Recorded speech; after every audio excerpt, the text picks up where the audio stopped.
We're here all tonight. This is Close Up with ARRI, and we're here tonight to talk to Jomo Fray.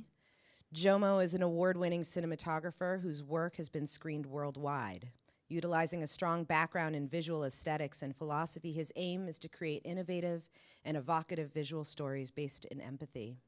He seeks to build upon a long tradition of what he calls experiential storytelling, films that strive to have the viewer not only see the story, but feel it as well. Some recent honors include a special jury award at the 2018 Sundance Film Festival, as well as a grand jury award at South by Southwest for his work on the film Emergency. He was also featured as one of the 2018 25 New Faces of Independent Film by Filmmaker magazine, as well as one of the 2022 American Cinematographer magazine's Rising Stars of Cinematography. His most recent feature film work includes Sella and the Spades, Sundance, 2019, Port Authority, No Future, Runner, Aldort Road's Taste of Salt, and The Young Wife. Television credits include Terrence Nance's Random Acts of Flyness and Barry Jenkins's The Underground Railroad. He has also shot commercial content for Nike, Dove, Tumi, Levi, and other premier brands. He most recently wrapped filming an adaptation of Colson Whitehead's novel, The Nickel Boys, directed by Ramel Ross and produced by Plan B MGM. He attended Brown University for his undergraduate education and received his MFA in cinematography at NYU Tisch School of the Arts. This is Jomo Fray.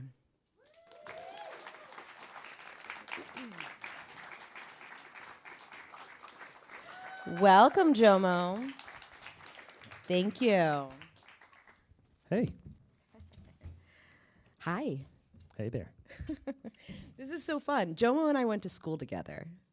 He was the year below me. Which she loves to always remind me. Yes.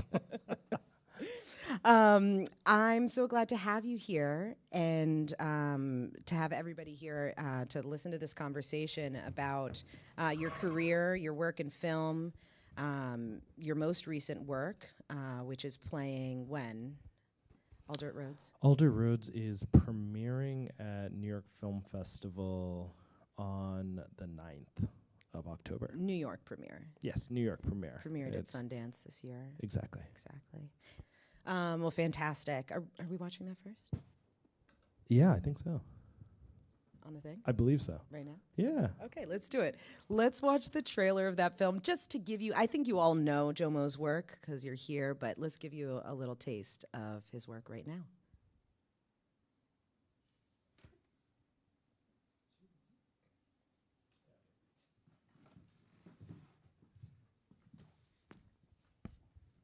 Oh, chairs too.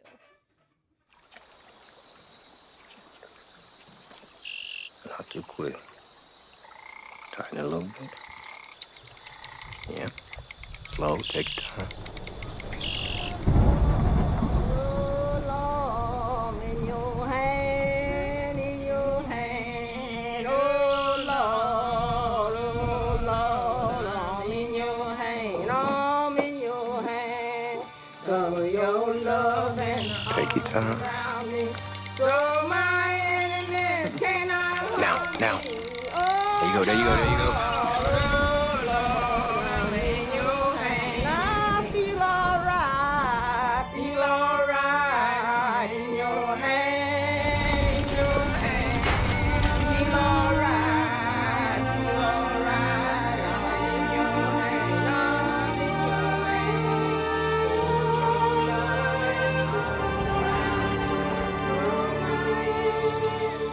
You want to know a secret? It doesn't end or begin. Just changes form.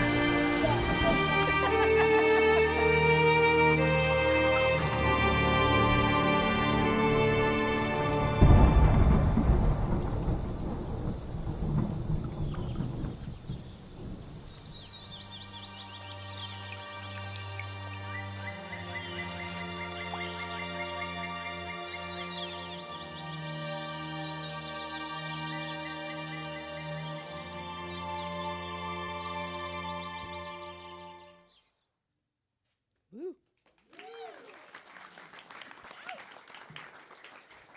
Gorgeous. We're going to talk a little bit more about that film later. But I'd love to start with how you got your initial start in the industry. Yeah.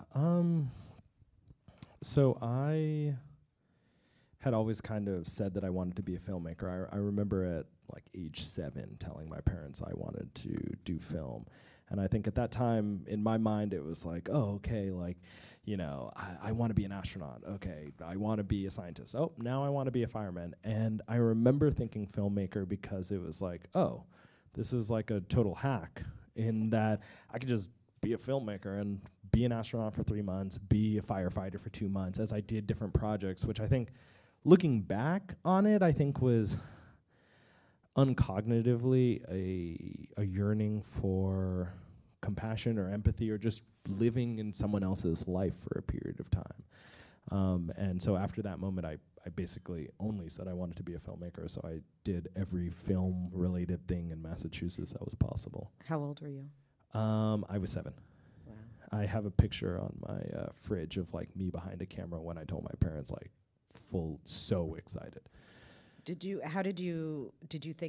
the job of a cinematographer? Absolutely not. I think like maybe most people with film, I thought, oh, a director is what I want to be because I want to have creative control on the aspect of the emotional storytelling in a movie. And I think at that time it was like, oh, well, director is that thing. That's the person who controls why I'm feeling this way when I'm watching a movie. And I think as I matured and got older, it was seeing, oh, there's so many people who are part of building the language that makes you feel a certain thing in a movie. But yeah, I worked at a public access TV station for most of my childhood as an editor. And yeah, was just really fascinated with kind of all aspects of filmmaking. Did you ever want to be an actor? No. That was one that I think I'm an observer of people. I'm not one observed. Yeah.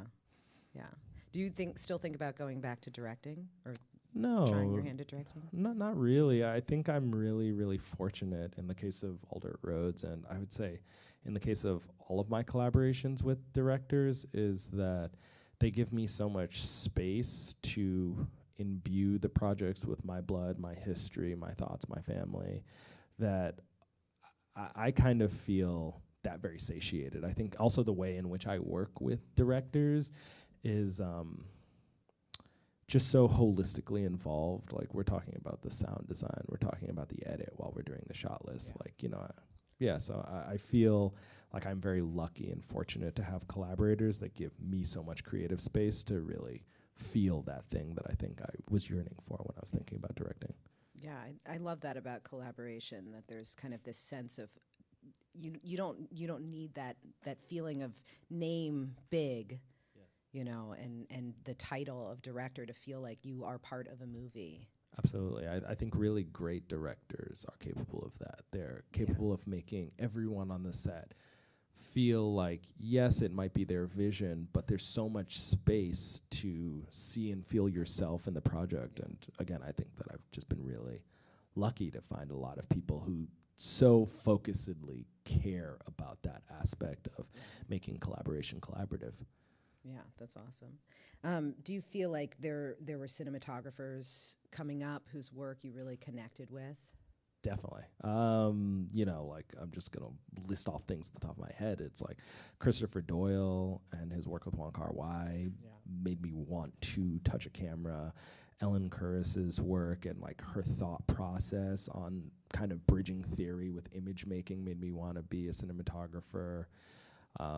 Emmanuel Lubezki, Harris Savides, Nestor Almendros. Like, honestly, I think it's one of those things where it was less people's images and more the way they spoke about making images made me just so excited and so yearning to want to be a creator in that same way. Yeah, I mean, your images have always been so evocative and demanding of emotion and connection. So I think that that absolutely tracks. I feel like I can kind of see threads of, you know, Days of Heaven in your wandering, soulful, colorful and textural shots. You've got that eye, but also that sort of sense of bringing the viewer in and making it an active viewership, which I really appreciate. Do you feel like you have a certain way that you always start your creative process in pre-production?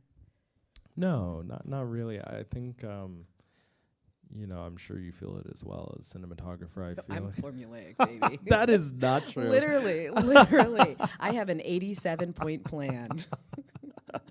That's not a joke. Well, then maybe we are different in that sense. No, that's through lots and lots of prep process. You realize you kind of go through the same motions, you ask the same questions, but where do you feel like you have a place you always start? Are you text? Are you image? Are you reference? Are you sound?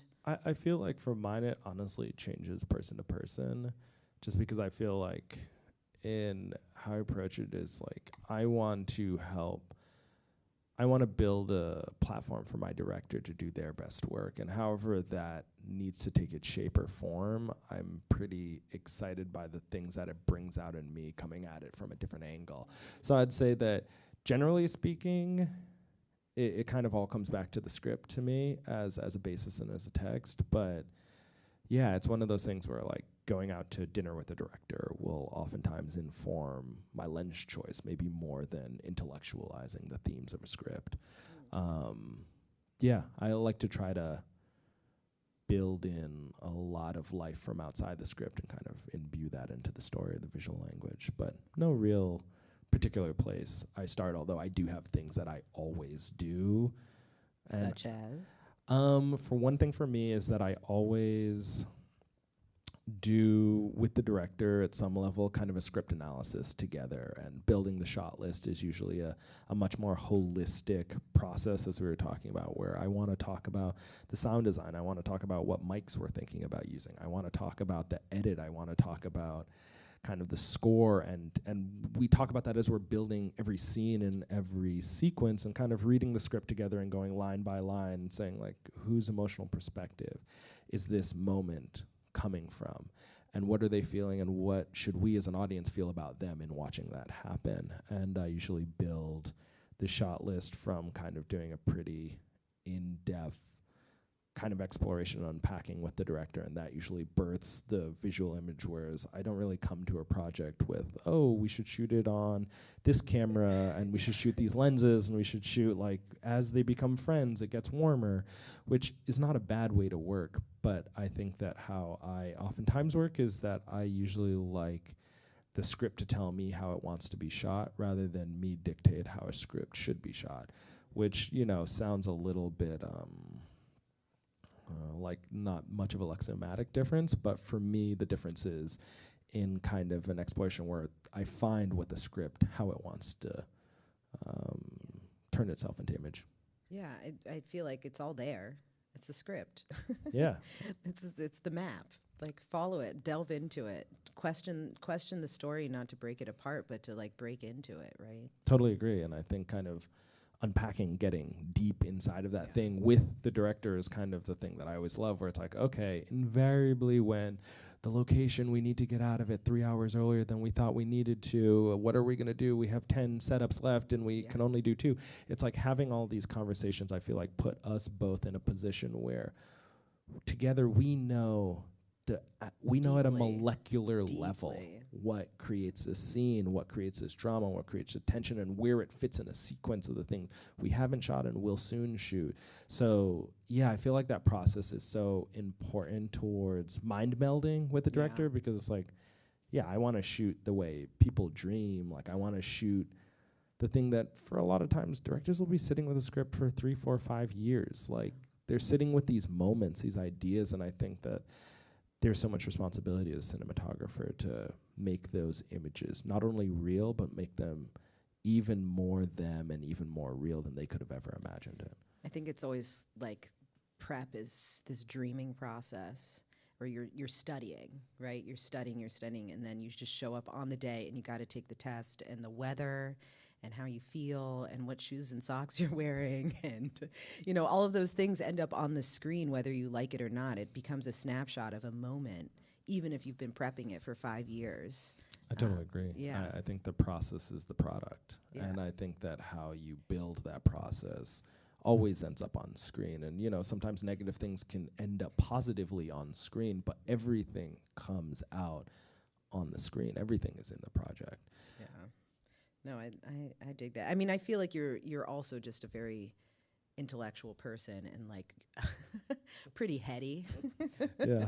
we've had some very deep conversations, and I feel like you always have themes and larger ideas in mind. Do you feel like in your conversations with the director, how do you translate those into images? Yeah, that's a great question.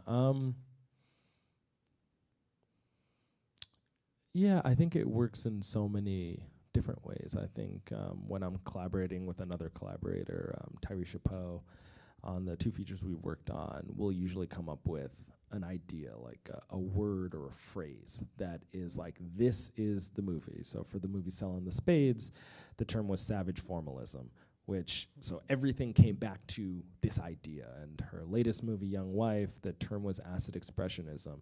And it's like, okay, everything is about this word. And so when we don't know what we should do or which avenue we should go down, it is about this word bringing it up.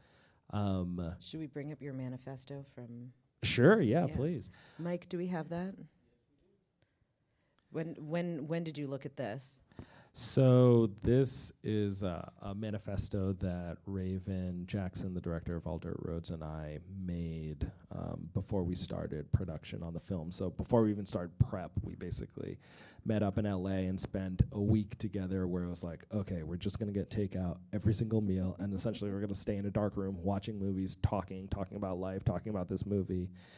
And with the hope that at the end of it, we will build something that will guide us. And the thing we decided to do was essentially to create a visual manifesto, and a manifesto to kind of guide our hand going into the movie, knowing that we wanted to do language that was poetic, which wasn't about making poetic imagery as much as you were just saying before, trying to create a process where poetry could find us.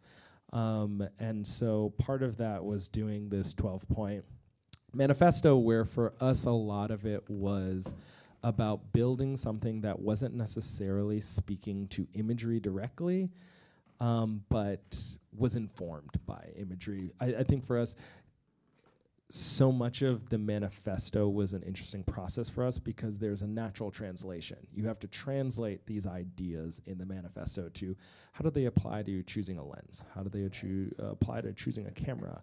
How does it apply to setting up blocking in a scene? And, you know, there would be things that she and I would come back to a lot, like embody a raw grace and stay elemental in approach, which that first point, stay elemental in approach, we kind of interpreted it as, you know, don't get too cerebral. Don't pack so much on this. Like, actually just simple tools, simple approaches, simple ways of being that will create a certain image. And I think for us, our goal was that every single scene should have one evocative shot that told the entirety of that scene. And so for the manifesto, we would read it every day before production together, and we would go into the day, which was really exciting, and it was really incredible in a very different way of making features than I had done previously before. I had done manifestos in the past on maybe shorter form projects, and Raven and I had the opportunity to do Nettles, a short film, and we had also used a similar approach, but it was really about trying to scale that approach for a feature. Yeah. It's like creating a container. Exactly. You don't have to ask questions when you're in the zone because you've embodied it. Do you have a favorite one? Ooh, that's a great question. There are so many that are... Mine is number 5. Ooh, number 5, Speaking Slant Rhymes. I think that's a great one. And you can see it from the trailer is all the hand shots. And like what 5 means to me, Speaking Slant Rhymes, is like not being afraid to repeat ourselves. And if we have a fascination, stay fascinated on it. Just continue being fascinated. I feel like as a cinematographer, so often sometimes you feel you find an image that you love, and you're like, oh, well, you know, I used it for this scene, so I can't return to an asymmetrical composition with a lot of headroom here. Always go back to that. Always. Hey, I mean, I love an asymmetrical, a lot of headroom shot. But with this one, it was like, no, let's not try to, oh, we did the coverage on the scene and we designed it in this way. Let's try to think of a different way to cover something. It's like, no, we like this coverage and it keeps working, or it works with this actor. Don't be afraid to lean into that. And I think what we found in the edit and in post and with the editor was just so many things like match cutting and different ways of getting in and getting out of scenes became very natural because we had imbued the shooting with its own grammar. Which again is why I think that, as you were saying, a container or a vessel fitting in is why the manifesto is really helpful, is it just, the footage itself was constantly speaking to itself because it was built in a way for it to speak to itself. But in terms of favorites for me, five is a good one. I think it's probably 12 to me, is be in the moment, be present to the cinema on set, was, despite everything in the manifesto, ultimately what it comes down to, I think for both of us, was about being present, being in the moment and responding. Exactly. Yeah. You worked, I know, as an operator on that film. Do you always operate? Do you have to operate to stay in the moment? I don't have to operate, but I love to operate. I think that, to me, the difference between a good shot, a great shot, and a transcendent shot can sometimes be 2 inches and leaning in at a certain moment in an actor's performance. And I think I operate because I'm selfish. I love being inside the scene. That's true about him. I love the vulnerability an actor brings to her performance, and I love not capturing them as if the camera is an extension of my voyeurism, but being in it with them. An active participant. Yeah. I think that's also something about shooting film, right? Because you're the only one who sees it. I love that about shooting film. It's like you're the only one who knows. There's a great intimacy. It's a little secret between your eye and the performance that's happening. And when the director looks over you at the end and they're like, well, did we get that? And you're like, yeah, we got it. Totally. I think it was Christopher Doyle who said that as a cinematographer, you're the first audience. And I think you feel that. And you feel that with film, especially, as you're saying, because you're hearing the flickering, you're hearing the celluloid pass through the gate, and you're also seeing it in this small little auditorium. It's thrilling. It is. It's very thrilling. I feel like it's like a little peep show for our eyes only. I wouldn't describe it like that, but yeah, sure. Well, I would, and I know. did, and I did. How do you choose your projects? What draws you? What draws you in? I think, is it a script or a person or an idea? I'd say a mix of all of those things. I think that's probably strange about me, is that I usually, oftentimes people say like, oh, I read the script and I can see the images. I see it so clearly, and that's why I want to do it. I feel like, honestly, I'm kind of the opposite, where I ideally love to read a script and come away being like, whoa, I don't know how that's going to look. So you're not showing up to meeting one with a fat deck? No, I don't do that. Yeah. No, Neither do I. Please stop doing that, everybody. It puts a lot of pressure on everyone. I agree, and I also, to me, is like what I build for the visual language and what we end up building for the visual language is like inspired off of their life, their connection to the work, their connection to the story as a director, and building that up. Like I find that out through interacting with a person, through conversation, through reading, through research, that I never really want to come to a first meeting with the idea of how the movie should look. I want how the movie should look to be something born of a collaboration between us and conversations. And I feel like it's very telling when the director is just like, well, how do you see the movie? And you have to be like, what is this? Yeah, I can like tell that you thing how to it be. feels. Yes. I have a lot of questions. Definitely have a lot of questions. And usually they're around feelings that I don't have answers to. I think it was Greg Fraser who was saying that, like, for you to leave your family and for you to go away to do this thing, there has to be a challenge. You have to be challenged by the work, and it has to challenge you because there has to be growth. And I think that I kind of give myself the same breakdown for picking a script, where I have to be scared. I have to finish reading the script, be excited about it, not really know what it looks like, and to feel fundamentally challenged by either the themes, the ideas, or the technical aspects of it, for me to really get excited about me wanting to do it. But yeah, I feel like to say yes, I feel like I need to feel like I am the person who must tell this story. Yeah. Do you usually know the person, or you get the script first from recent projects? It's been a mix. A mix, yeah. I think there have definitely been a lot of collaborators from grad school where it's people who we've been in visual discourse and real discourse for 10, 15 years. And there are also new collaborators. In the case of the last movie I worked on, Rumel and I had loved his work from Hale County, but he and I had never spoken. But again, it was that same thing, that in that first meeting or interview, it was talking about books and things we loved, and talking about theory and talking about Fanon, and kind of that led to being like, oh, this is something that makes sense. This person is thinking in a way that's exciting, and they're asking questions that I don't have the answer to, so I would love to kind of go with them to try and find some answers. Do you feel like your social consciousness plays a role? That's a good question. I don't think so, in the sense that I mean, in the sense that not that you are the only one who can tell a story, but that you feel in a unique position to be able to, because of your connection with it. I don't know. I feel like that isn't necessarily often a draw for me. Explicitly, I think that in choosing work, the importance of a work that has a social consciousness aspect to it, I think that it's one of those things where I am drawn to stories about humans and about the complexity of the experience of being human. And I think maybe pulling a line from Boots Riley, where it's like, I don't think I make political work, but I think when I make work that is honest, it is being honest with the existence of patriarchy, misogyny, racism, homophobia. So that's always already in my work, because I think that there's a politics to all things. Yeah. But I don't think I think necessarily as, oh, this project needs to be made and I want to make it. I oftentimes feel like I just connect with the humanity or the confusion of humanity in a script, and then get excited about it, and then want to shoot people in a way that has them rendered with dignity. Yeah.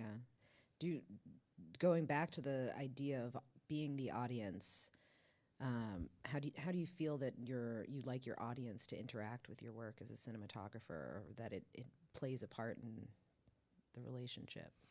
I think I always think about, I think film is unique, not totally unique, but it's partly unique in the space of art, in being, I think, and thinking about the history of cinema and coming from Nickelodeons and, to talkies to what we understand as cinema now, I feel like it is unique in the sense that it is an art form that has always existed within capitalism. It has always existed within the creation of a product specifically, that I think makes it that the consequence of that is that I don't know if a movie is a movie if it's unwatched. A movie is made to be consumed and to be interacted with people. I think it is a handing off. It's a dialogue. Yes, exactly. I feel like I always say it, movies aren't made in a vacuum. You need a communication with an audience in order to exist, right? Totally agree. I don't know. Does a tree falling in the forest make a sound if no one's around to hear it? I completely agree, and I think that some art forms, that doesn't have to be the case, but with movies, I think it does, and it is partly the case. So I think I am thinking about the audience while I am making the movie, in terms of, okay, we're moving through these scenes, these transitions, are we expressing an idea in a cogent fashion? But honestly, I feel like the last day of set, it is a handoff to me, where it is now, the moment it becomes art to be consumed, I stop kind of having a hope and dream of how people react to it. Of course, I hope they like the work, but it is made to be interpreted, understood, and watched and felt. So the moment that process begins of it's in theaters and people are watching it, I don't really have a hope that they feel any sort of way. I just am excited that they're interacting. So you're not with reading reviews? No, I do not. My my wife is an actor, and we have a kind of a truce where when anything comes out that she's been in or something comes out that I've shot, the other person will read the reviews and they will tell the other person things that they need to hear, and they'll leave out the things that they don't need to hear. And it's a firm rule that no one in the house can read reviews of their own work. That's unallowed. That's very interesting. I gotta try that. No, I mean, I feel like it's reviews. I enjoy critical response to films. I enjoy conversations about films, obviously. I like talking about films. I teach film, so it's important to me that there is a dialogue. But it is funny how we feel about reviews of our own work, as if somebody can sit in judgment of it. But the art of the reviews, I mean, that's a whole other conversation, how it's a dying art. Exactly. I think that review and critics are very important, but I think that is the art of film watching. It is not the art of film making, which is no like punch down on that. It's just that it's a different thing. So to me, as a filmmaker, I am a harsher critique than anyone will ever be about my own filmmaking. And then reviews I read in the space of professional film watchers. I had a unique experience of getting to sit with an audience in a setting where people could be talking while watching my work, and it was actually pretty amazing.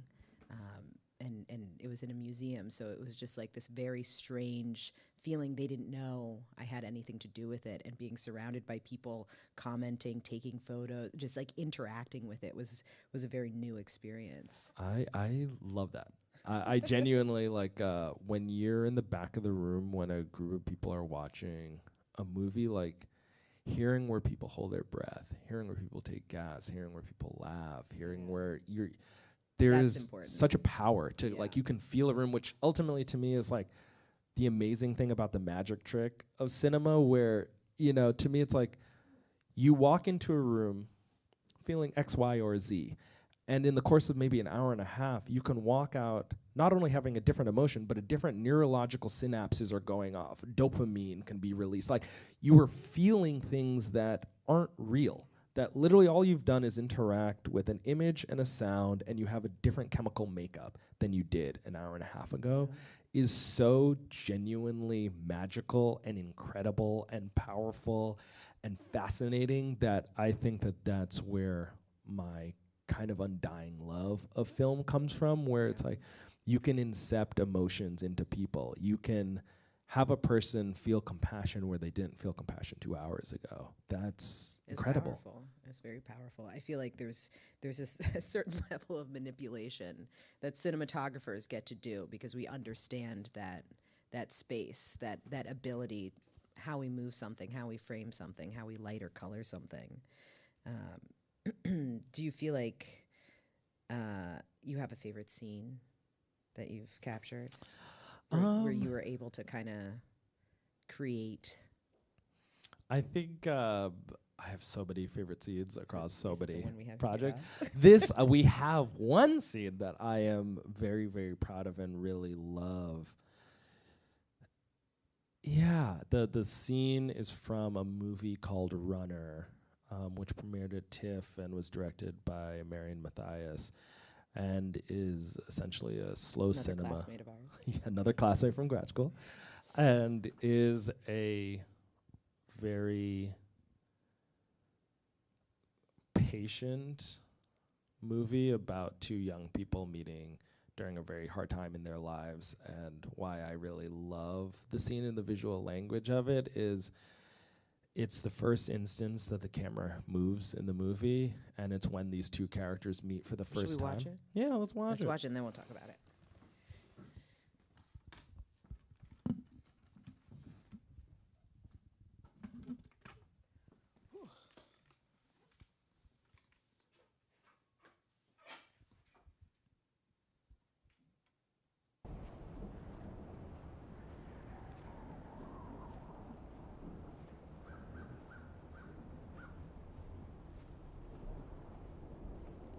Where are you going? The inn. Where's that at? It's just down the road. I'm going that way. I could just get on the handlebars. On wheel. House. Hoss. It's a nickname. What's it mean? Rabbit or runner in German. What's your real name? Hannah.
Lovely.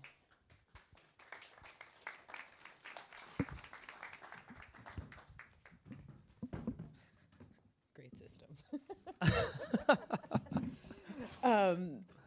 All right, so tell me more about that. I mean, I feel like I haven't actually seen this film, but what I immediately feel is that there's this intimacy between these two characters who I'm assuming are meeting for the first time, or at least in this moment and are very close together physically and are experiencing this physical geographic intimacy, and then suddenly the camera is very close and moving just right there with them, and so you feel their heartbeat with your heartbeat. Is that what you were going for? Yeah, exactly. Genuinely, yeah. I think that is why I kind of love that tracking shot so much, is that the director wanted to create this feeling of a phrase she called Midwestern bleak, as kind of her version of Southern Gothic. And I think that it was most defined by this idea that in these open spaces, how people can be so close physically and feel so alone and so separated. And I think that is what that shot in this scene is for me specifically, is that they're both so emotionally closed up at this moment, but can be so physically close but still feel so distant, but also that's a fluid and moving thing even for them. Do you feel like, and I'm going off book here, but do you feel like you have a style? Can somebody watch a film and be like, oh, yes, that's a Jomo Fray right there? My mother would say yes. You know, my mother is your biggest fan. Really? You're her favorite cinematographer. I love knowing that. I will say this here and now, that mothers have always been my audience. Well, they're who I shoot for. As a for. cinematographer myself, it's a little disappointing I'm not her favorite, but it's good. I'm glad to be second to you. No, I would say we're probably we run laterally. You know? But do you feel like you have a calling card? I personally don't think that I do. I think that I choose projects that have I think I choose things that are fundamentally again, trying to unpack these ideas around being a human. But I have never used the same LUT, have never used the same camera and lens combination on features before, which isn't some rule of mine, but I always like to hope that every image in every film I'm shooting is a completely bespoke experience for that director and is a bespoke image to that script. But I also feel like there's a real conversation within cinematography of being quiet, images that disappear, cinematography that disappears, an operator that disappears. And although I don't think I necessarily have a style that I can point to, and I think that a lot of the people I really admire and cinematographers are able to just change their shape so often, where a lot of Emmanuel Lubezki's work is very Lubezki, but also you could very easily say that there are a collection of movies that no two really are the same thing, look the same way. You might have proclivities, but you don't redo the same things. But towards the question of being quiet or loud as a cinematographer, I kind of push back on the idea of good cinematography is cinematography that disappears. Like, I don't want to disappear. That also could be being a person of color within film, could be an aspect of that I don't want my subjectivity to be not there. I am shooting it, and I have a certain history. I have a certain context. You look at the world in a specific way, and you're bringing that with you. Absolutely, and I want the image to reflect that worldview, that politics. And I'm not saying that it's always correct, but I do want an image to be me. And if someone calls out an image, it's like, yeah, well, that's how I thought at that time, and we can talk about it. But I don't want to disappear into it. I am there, and I am present, and I am in my images. So it is something that is important to me. I've never tried to dull that. But I don't. I think I have things I am drawn to, but not necessarily something that I think is important in every movie. I find your images to not be splashy. No offense. They're not splashy. They are active. They command a patience and an active viewership that I think that's to me your calling card. And we'll see how you do in the future now that you know this, but I feel like there is you are in dialogue. You are asking your viewer to be participating in the story and bringing themselves and their own attention, how they read an image, either by being so detail oriented, by being very close up and close to the subject and making you read the geography of a face, or by being expansive and thought-provoking in the way that you frame, this wide with a tree and a road and not much else, but is there? Now I'm looking. I have to be patient. I have to keep finding, what does he want me to see? What am I supposed to be looking at, and what does it mean? I think that's that dialogue. I love that. I think that honestly describes it better than I could have described it myself. We should That's why we're switch places. friends. Yeah. I think that is so important to me. And I think that's why people like Christopher Doyle and Wong Kar-wai's work was so. I remember when I saw In the Mood for Love, and I called my mother and was like, I think I saw one of my favorite movies, and she was like, what was it about? I think. And I was I don't know. I haven't seen them all, but but this one's pretty good. And she was like, oh, what was the movie about? And I was like, I don't know. I stopped reading the subtitles because I was so drawn in to the images, but emotionally I know the feeling. I feel the longing that is present here, but it's just that I was so arrested and completely spoken to from the image that it kind of didn't matter what people were saying. I think the first time I saw that, I lost my breath and was like, I didn't Truly. know. Yes. I didn't know you could do that. I didn't know you could do that. No, I didn't know think you that could it make was me feel. for me as well. And I think that so much of that comes from a process that I think, exactly as you're saying, is dialectic. It is an image that, ideally to me, every image that I compose sets a question for the viewer.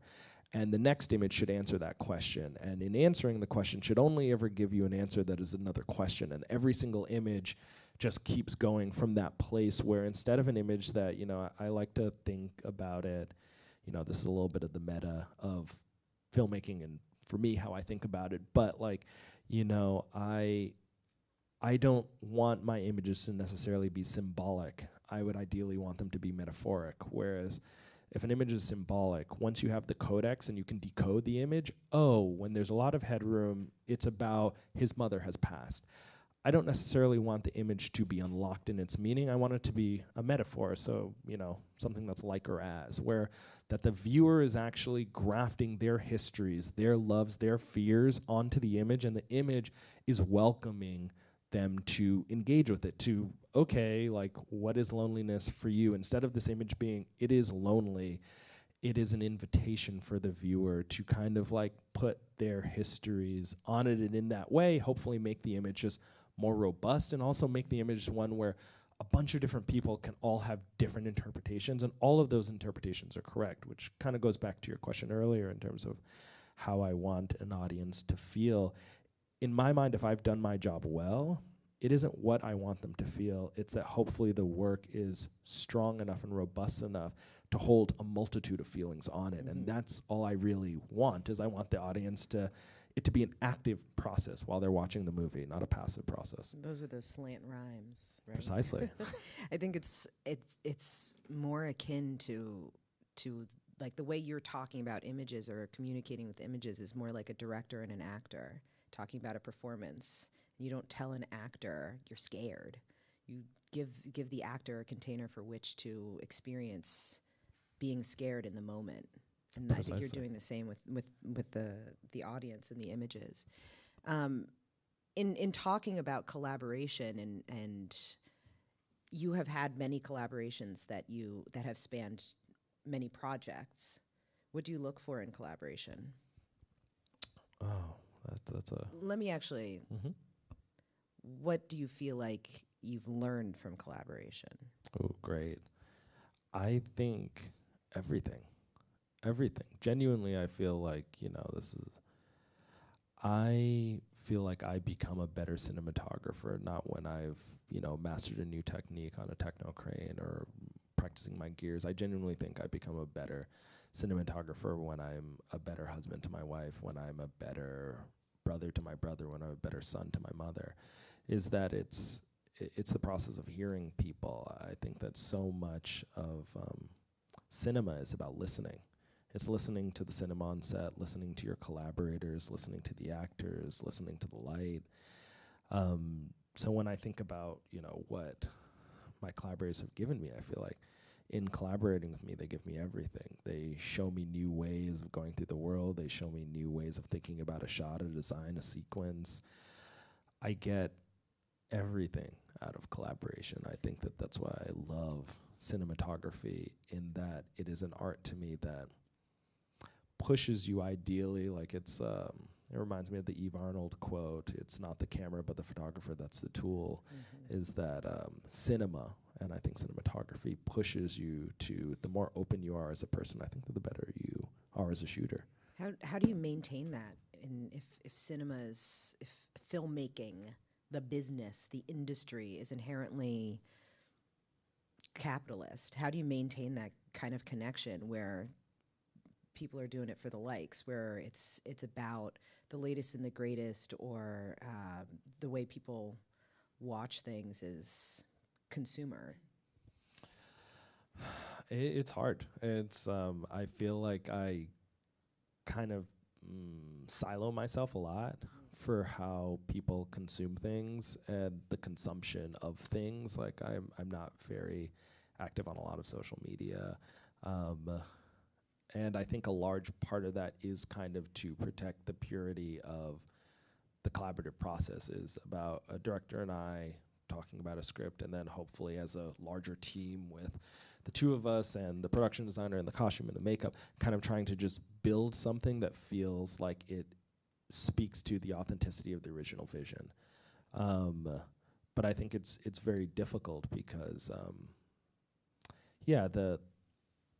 the industry that surrounds filmmaking isn't necessarily built to necessarily support a certain type of way of making movies, which, that just means that I choose certain projects. And you hold on to those collaborators tight. Exactly. When you find them. Exactly. Yeah. And like, to me, it's like, for Raven and I, for Dirt Roads, some of these shots are are conversations we've had for a decade. So you were always going to shoot that film? Yeah. Yes, I think. No, I mean in the sense hope that sometimes a director you work with, they write a script, and even though you shot their short, they go out and they end up with producers. In this case, with Pastel, who could have easily said, "No, we need somebody big time because this is your first feature." Not that you're not big time, but you know what I mean. It's like they could say, "How do we let you kind of do this? This is a very unconventional way of storytelling." And maybe in the process, too, talk a little bit about the process that you went through making that film. Was not the most conventional, here's the script, here are the pages, here are the days. Definitely.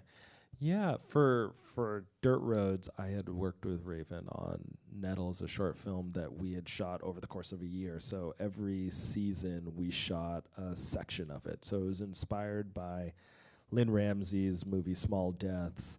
And so for us, it was Nettles was about the stinging moments in women's lives across age, across gender, across place. So we basically would shoot each of these small poetic vignettes in different seasons to build a bigger short film going through them. But it was after Nettles that I think that we had kind of always wanted to work together, and that was our first opportunity working together. And yeah, it felt great the way a great collaboration feels, where you're being pushed, you're being challenged, and your collaborator is challenging and pushing you, but also there's a lot of love there. There's a lot of support there. Trust. And trust, precisely. And so Raven contacted me about All Dirt Roads and was like, I don't have a script, I just have a title. Will you shoot the movie? And I said, yeah. Like, hardline, yes. And I think that going back to your question of how I choose collaborators, like, I choose people more than I think I choose scripts. I choose people who I think look at the world in a fascinating way and are asking questions that I think are really important, and again, that I don't have the answers to. Raven is one of those people. Like, I will shoot every movie that she will ever ask me to do, period. I don't really care what the movie's about, because if she's interested in it, there's something that's super interesting there for me. Period. How did you get your producers, how did you get your team to kind of agree to the way that you were approaching this film, both how it was shot and also what it was shot on? Of course. You know why I'm asking this. Oh, I know why. It was surprisingly not very dramatic. Like, I think, which speaks to both A24 and Pastel as collaborators. Like, we shot on 35 millimeter, and there was never a question from anyone on, oh, you guys are shooting on 35. Like, Raven wrote the script saying, I dreamt about this movie on 35 millimeter. And they said, okay, sounds good. Like, she was the one who told me, we're shooting this on 35. And I said, okay. We had shot the last film. Yes, it was 16. And so for Raven, celluloid is such an important part of her creative process.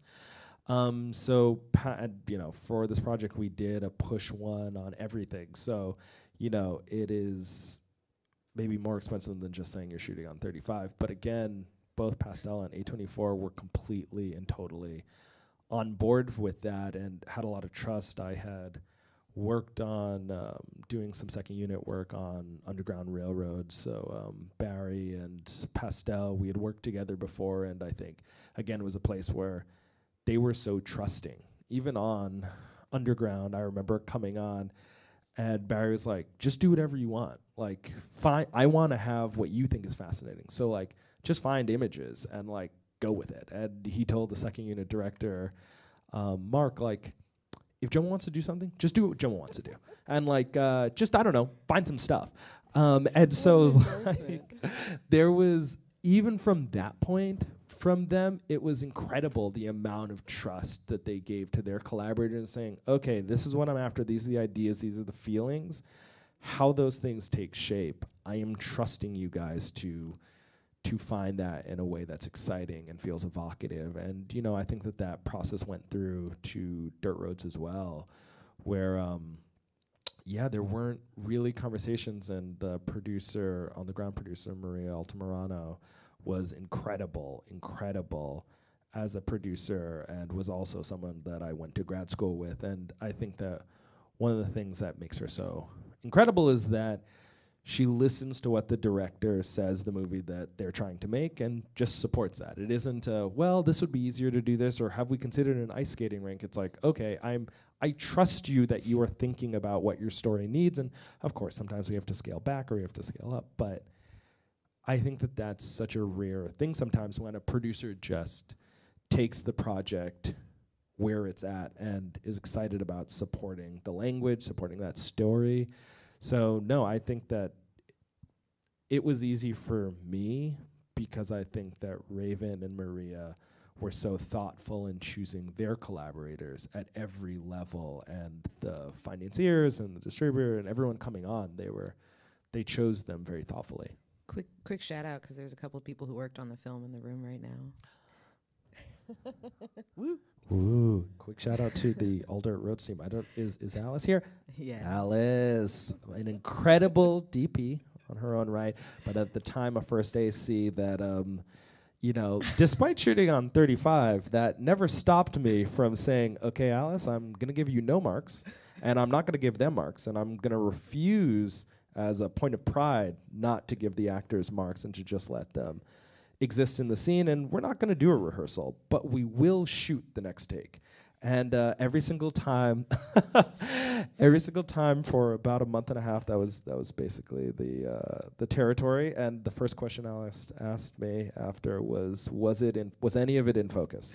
And I would say all of it was in focus. We had no buzzes, despite maybe my irresponsibility as a cinematographer, which also was part of Raven's thing for me of early on.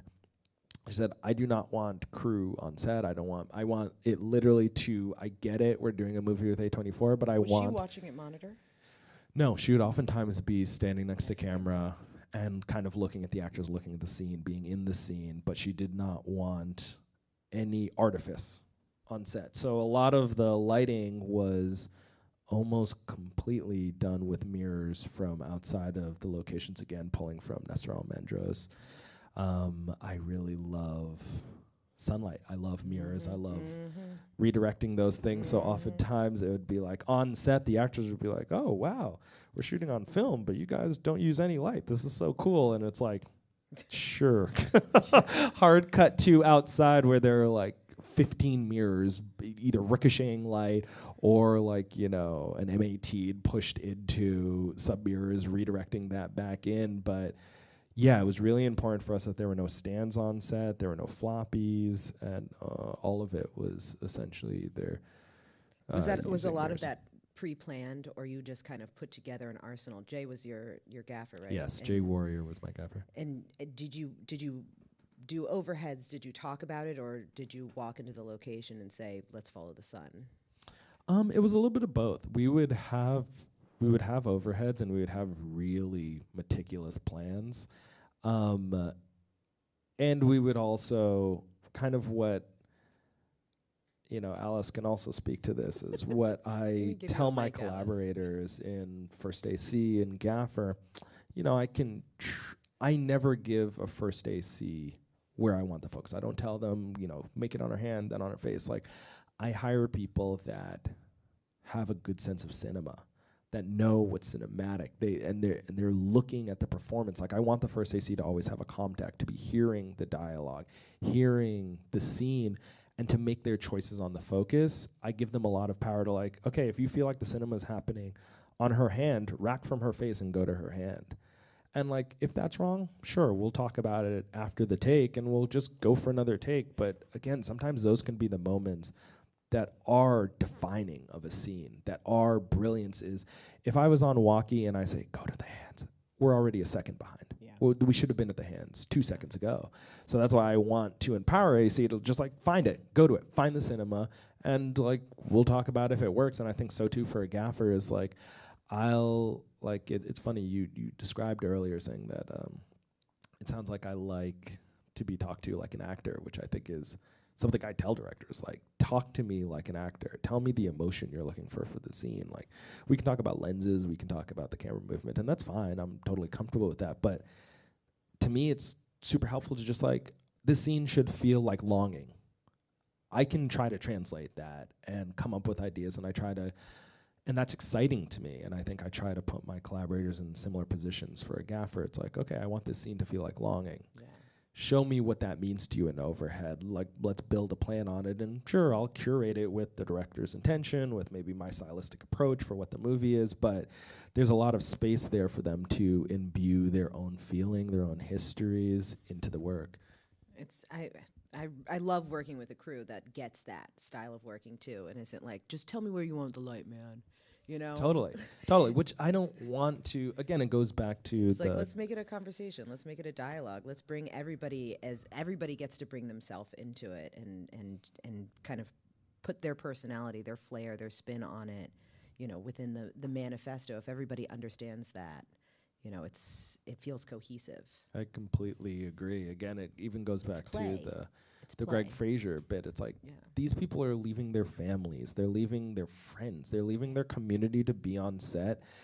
I don't want that to be for them to feel like a warm body, for them to move around, to stand, because I made an overhead that says you should move the stand. Like, I want you to be an active participant. And ultimately, that's like, I don't think I'm a very religious person, but I think that those are the moments where I feel like I see God on set, is like when the director says cut and you look at the director and it's like, whoa, that was amazing. And then you look at the first AC and they're like, I don't know how I found that moment, but it's there. And you look at the gaffer by monitor and they're like, she just walked into the light, and it's just like, what? And it's like, those are the moments that I feel like it's like, whoa, I see God, because we did something here that can never be recaptured. Yes, that's that present tense. That's that thing that it's like a snapshot of the collective of people who are there in that moment that cannot be recreated ever again. Maybe it could be better the next day. Probably not. Waited. But it would not be what we But saw we'll never together. know. Yeah. And I think that to me is like the excitement and why I like to give people space to imbue the work with their own histories, is that I feel like that happens more often when I let go of my own ego and thinking that, oh, I have the cleverest plan for how to do this setup. It's like, well, let me see what you think would be an interesting plan to get to this emotion, this idea, this phrase, this concept. And, you know, we can work and tweak it from there. But yeah, I feel like those truly are what are addicting about cinema to me. Is those moments don't happen very often, but the possibility of those moments happening, mere possibility, is what gets me up at 6 a.m. every time. And all the space in between, and all the missed opportunities, or the missed this, or it's like, it's a high, man. Yes, it's a high and it's a low. Roller coaster. The film itself is non-linear. Did you know that going into it, and did that change your approach at all? I did know that it was non-linear, and one of the points on the manifesto kind of gets to that feeling where it is non-linear, but for us, they aren't flashbacks and they aren't flash forwards. Every single scene should be present tense for the character, and I think that's why. So for the lens choice for this movie, we did the ARRI Cam LT with master primes, and for all the way through. And we Every did era. 500T push one all the way through everything. An extra 29 cents a foot, bro. Oh, I know. I was certainly told. But I think for us that was important, that I didn't want a different filtration. I didn't want to, and the colorist Alex Bickle, who did an incredible job. The conversations we all talked about in the room is that I don't want any of these time periods to feel different. I get that it is different, and I get that it is confusing at times when you're like, wait, we're in the 70s, now we're in the 90s. But that's because for how Raven was describing the movie is that it's almost a waterfall. They aren't memories, they are just present tense things that are happening to a character. And every scene should feel like for the character and for the image, there is no delineation of time. Which, again, kind of goes back to why something like the manifesto felt like an important strategy for us, which was also taken from Terrence Malick and Emmanuel Lubezki built a manifesto for Tree of Life. And that was a big reference and inspiration for us in terms of their process of how they did that movie, which is also why things like the speak and slant rhymes became so important, where it's like, okay, this is non-linear, and we were so lucky in having Api Chapong's editor on, who I think is one of the best in the world in thinking through kind of dream logic and nonlinear time. And I think that things like Speak and Slant Rhymes were our ace in the hole to try to connect these scenes where it's like, okay, this is nonlinear. The script certainly goes in a path of these scenes, but like once you get in the edit, like these things can all be mixed around and moved around. And that's why I think for us it was about having very naturalistic motifs we were finding on set and continuing to just shoot in the ways that kept inspiring us, with the hope that, okay, well, in the edit, ideally, I like to think of creating sequences visually on any movie, almost like Japanese furniture making, where you're trying to create component locks and parts that will connect together dynamically, and a person looking at it will say, oh, well, that's the only way they could have done it. But actually, you have a lot of ways that a scene can be cut together and sequenced, even though you have non-traditional coverage. Ideally, the coverage, again, which goes back to the silent rhyme point, the coverage should speak to itself always, in which case you can be more dynamic with thinking about alternatives, even though it doesn't look that way. I think sometimes bolder choices free you. Bolder choices give you the ability to be more bold. Like the bolder you are, the bolder you get to be. Totally agree. And I think that especially at like the first scenes of a movie is like, you know, in so many ways with movie making, you're teaching an audience your language. You're teaching an audience not only what kind of movie will they see, but how they should process their experience of watching the movie. And, you know, I like to think it's like, you know, you grab them by the throat and you never really let off. And I think, but ultimately that's, at least for me, what I want from a story. I love being in the hands of an auteur. I love being in the hands of someone who knows where they want this story to go, which allows me to just release myself and open myself and be vulnerable as an audience member, because I trust that this person is going to be thoughtful with the sacrifice of my vulnerability in watching their movie. I watched the film with my parents, and they were kind of doing other things. They stopped everything and were watching. And that first scene with the fish, like the very first shot, and they're like, "Oh, it's that kind of movie." And they stopped everything and sat down. It definitely is that kind of movie, and I will say I love the first scene is also in the trailer is the fishing scene. Yeah. And I think Chris Chalk, the actor in it, does such an amazing job there where and you know, it's so funny on movies like this where you see the actors kind of get used to the flow they'll be in, where it's like, all right, we're shooting an ultra wide, and they're like, all right, we got the ultra wide, so you guys moving in, and then they see all the camera packing up and going back, and they're like, wait, what's happening? It's like, oh, we just did an ultra wide. That's it. That's the scene. The scene was the ultra. I hope you gave everything you wanted on that, because that was the coverage.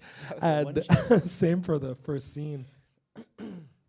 Was a shot on Max, our character's hands, as she's fishing, and you're just seeing his hand in the background being kind of tense and wanting to reel it and do it himself, but he's trying to be a teacher. He's trying to be a father, but like wants to do it. Whereas like I fell in love with that scene while we were shooting it, where you just feel so much without showing anyone's body. You know that relationship. You know this father and daughter. You know the type of man this father is. That I really love when the more is unseen, the more I think we can project onto it. Well, that's that active viewership, right? Exactly. Is that feeling of being like, what is going on? What are their faces? Are they going to catch something? Where, you know, that can feel very satisfying in its like dissatisfaction. Absolutely. Like, I'm not getting enough information, so now I have to lean in closer, and every bit I get, I need to hold on to as tightly as possible. Totally. I think that leaning forward feeling and a cheer of like, pan, I want to see what's over there. It, like, I like that feeling. I love it when other people do it to me, and I love to do it to people. Yeah. We're going to open it up to the audience in just a moment, but I wanted to ask a question that I know we have a lot of young filmmakers in the house tonight, and, you know, what's the advice? What's the thing that you wish you knew? What's the thing that you feel like is important for the next generation to hold on to? It's hard to say. It also, you know, always humbling when the question is young filmmakers, and I'm like, I'm a young filmmaker, but I think what I would say to people that I wish I had maybe known more at the time was to cultivate taste. I would say there's time for technique. I feel like early on I was just like, oh, but like, you know, I'm not good on gears, or like, oh, I like need to shoot with this camera. I need to do X, Y, and Z. And I think that technique is something that comes naturally over time. Like, Do you as feel you like get you need to be a master of the technology before you can No. use the technology? Not at all, no. I think that, again, it goes back to, I think you have to have something to say. Yeah. I think you have to observe humans. And I think maybe what I'll redact it and say that listening is the most important. In terms of filmmaking, in terms of a career, in terms of building a life as an artist, I'd say listening is always more important than talking. And I think that sometimes when people get focused on the technical, you're not listening. You're not listening to the cinema. You're not listening to the story in front of you. You're not listening to the direction your life is going in. That I think it's listening to your collaborators, listening to the cinema, and listening to the trajectory and shape that your career is taking. I think because I'll say, as someone who grew up in the United States, there's a way in which in Western thought processes, there's this way that you're always trying to be efficient, you're always trying to be effective, you're always trying to be self-actuated, that I think in my experience at least is less how the universe works and is a lot more about listening to opportunities and listening to when a good opportunity comes to you and being unafraid to take that. And I think that was a big thing of figuring out the difference between an opportunity and an opportunity for me. Oh, this $20 million movie is absolutely an opportunity. But is it an opportunity for me? Actually, this $300,000 movie weirdly is a better opportunity for me, even though it isn't the same level of opportunity. But again, I think that all comes back to being unafraid to listen and let your path guide you rather than thinking that you are always guiding your path. I think there was a time period after we left school that I would only see you like once a year, every 6 months or something like that. We'd be like, whoa, oh my gosh, how are you? Man, you're killing it. Are you so happy? You're getting everything. We'd be like run into each other in the train station. We're just like both miserable. Exactly. That like, is no, a but lot of the life. you're doing it. Yeah. And I think it's hard to kind of see the forest for the trees sometimes. And it's easy to get caught up in that feeling of like, oh, the next thing. I totally agree. And I think that's where, again, I am not a master of this at all. And it is I'm telling you, you're not. Oh, thank you. Oh, perfect.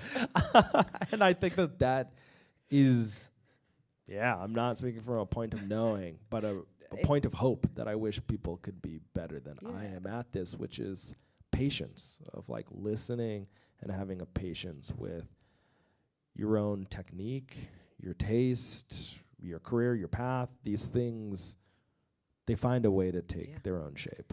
It's a marathon, not a sprint. Truly. And marathons are still stupid hard. Grueling. I haven't done one, but I wouldn't know, but I read it in books that it seems very challenging. no, that feeling of just like, how do I do more of what I want to do? How do I do more of finding my own voice? I think you've done, in the decade I've known you, you continue to do that, and I'm very excited to see what you do next. And I redact what I said earlier. You have gotten better at being in the moment and being self-satisfied and feeling proud of what you've done. I think it's I just try to do one more scene better than I did on the movie before. Yeah. And I don't try to set the bar any higher than that. There we go. Expectations. It's all about expectations. Truly. Do we have any questions for Jomo in the audience? Right up here. Thank you. First off, thank you so much. That was an incredible talk. I was just wondering, when you were talking about your approach to like collaboration with your director, and is it something, your approach, like your manifesto here, is it something that you grew into? And when you were starting out as a DP, were you maybe more analytical in your approach to pre-production and stuff? That's a great question. Yes, I was. I was, I'm very embarrassed to say this, but I was so controlling about everything early on in my career. Like, I was the kind of maniac that for an interior daylight scene, I'm blacking all the windows and I'm relighting everything because I want to control every aspect of the image. And I think that that also played a role in my collaborations as well, of that I was super cerebral and very controlling about, well, this is what it should be. These are the ideas. These are the themes. And like, again, we're shooting wides, and as the movie goes on, it's getting tighter and tighter, and just like kind of projecting a lot of themes and ideas onto the script. And I think that that kind of has been one of the biggest growth spots for me as a cinematographer, was getting to these places of listening, where it's like sometimes it'd be like if a director says, okay, this is my idea, and it's like, and I'd be like, that doesn't work because that breaks the rules of this and that and what we set up. And I think now I'm just like, let me say nothing. Let's just see the shot. And because there have been so many times where the shot gets set up and I see it run and it's like, oh, that's so evocative. That's so evocative, and I never would have thought to do that. Sometimes when a first AC will say something and say, what about maybe using this lens or da-da-da, and it's like, oh, that could be a great idea. Like, let's throw it on. Let's see what happens there. I think, again, going back to that listening, I think is so much of the process of cinema. We think it's about talking. We think it's about being clever. We think it's about knowing. We think it's about, well, we storyboarded the movie, so this is what the movie's going to look like. And I think that that is one way to work, but I'm always reminded of Hitchcock on his deathbed saying to Truffaut that, I always knew exactly the movie I was going to make in prep before production. On the first day, I saw the entire movie and I followed my plan. And as I am getting older, that breaks my heart because I never had the experience of wonderment. I never had the experience of discovery. And when he looks at Truffaut, it's like, you've had your ups and downs. Like, some movies are good, some movies aren't. But, you had an experience where you found something you didn't expect. And I think at this point in my career, that's kind of what excites me. What excites me is what I don't know. What excites me is what I'm surprised by. Raven and I would oftentimes talk about during this movie, it's like, let's set traps. We set traps for interesting things to happen. A way to do that is like where the tools come in for me, where I shot this on the ARRI Cam, Alder Roads on the ARRI Cam, and the Master Primes, because the Master Primes gave me so much adaptability with such a fast stop and such a beautiful image, and like with the rectilinear design, like I could just be adaptable. We had a plan, we had a very precise shot list, but I could just roll with it because I had a tool that could be adaptable to changing scenarios. And so then it was like, okay, we set traps by giving actors some conflicting direction. That's a trap. Maybe something interesting will happen, maybe it won't. Telling an actor don't move while another actor is constantly moving in the room and telling them, but you have to follow them, but you can't move from your seat. That's something interesting. I don't know. Maybe something interesting will happen, maybe it won't, but ultimately it comes back to the same point of setting traps for interesting things to happen and having the freedom of mind to be surprised and just listen to what you're seeing and striking on the things that are like, oh, I wish I could see that in a movie. Great, well, it's happening right here, so let's just double down on it. Like, instead of saying like, oh, this is so beautiful, that's cool, but you know what, we said we would do the 2-shot, so let's line up the 2-shot. Like, I don't care about the 2-shot then. I care about this thing that's clearly working.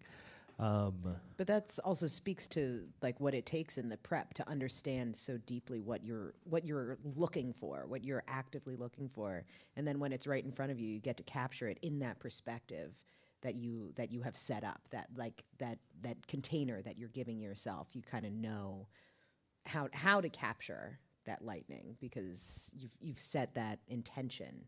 Absolutely. Deep and profound understanding of the story and the characters and the moments that you're looking for. Absolutely, and you've also built a team of professionals who can handle that, who can handle adaptability, who can handle changing shape, but being dynamic and brilliant enough to still show you something that looked like we spent the last 2 weeks planning.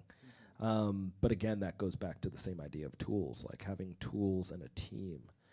I prioritize adaptability above all else because I want to capture things that surprise me. Do we have another question? Yeah. Hold up. This is just like a very specific curiosity based on what you just said. But have you ever shot doc, and do you ever want to shoot doc? That is, I actually spent the earliest portion of my career kind of only shooting doc.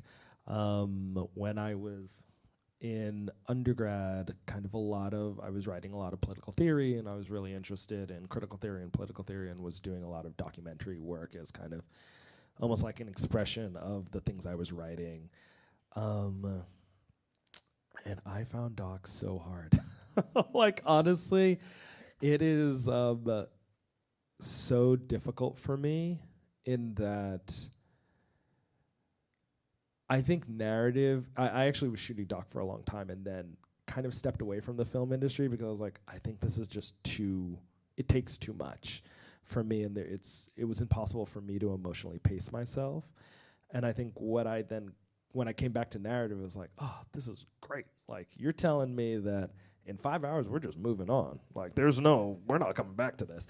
That was, whereas in doc, it's like, okay, this is the day, we've been shooting for 14 hours, but his mother just landed, so like, let's cut the camera, we gotta be at the airport. And that thing for a pretty introverted Virgo is very difficult to kind of have the emotional pacing to just be able to kind of be in that swing. But I think that documentary filmmaking is such a profound art, and again is the same type of thing of witnessing the vulnerability of humanity, of how delicate human life is, that I think that a lot of my process and approach, I've never really thought about it, but it's probably part and parcel with starting in doc work.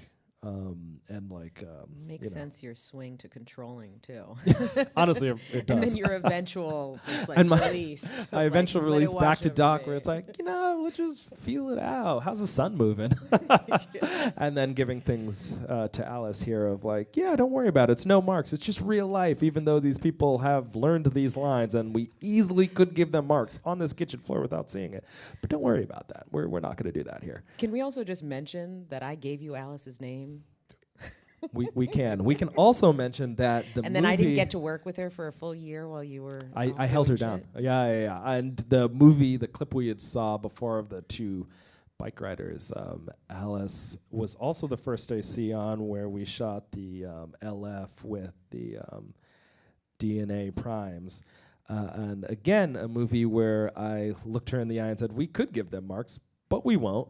We won't give them marks, and we're going to be super static the entire movie. So we absolutely could put marks on the ground, but we will never do that for these actors. And that was also almost all wide open on large format with no rehearsals and no marks. And Alice killed it on that, which is when we started prepping for All Dirt Roads. I knew that I had to have her on our team, which again goes back to the question of having a team of artists who are brilliant enough to show you brilliance with no time, no preparation, but they're connected to the cinema and they listen. They listen and they listen. Yeah. Amazing. Well, thank you so much for chatting with us and sharing so much wisdom and vulnerability and I don't know, just I love those words. They're good words. You're a good listener and a good talker.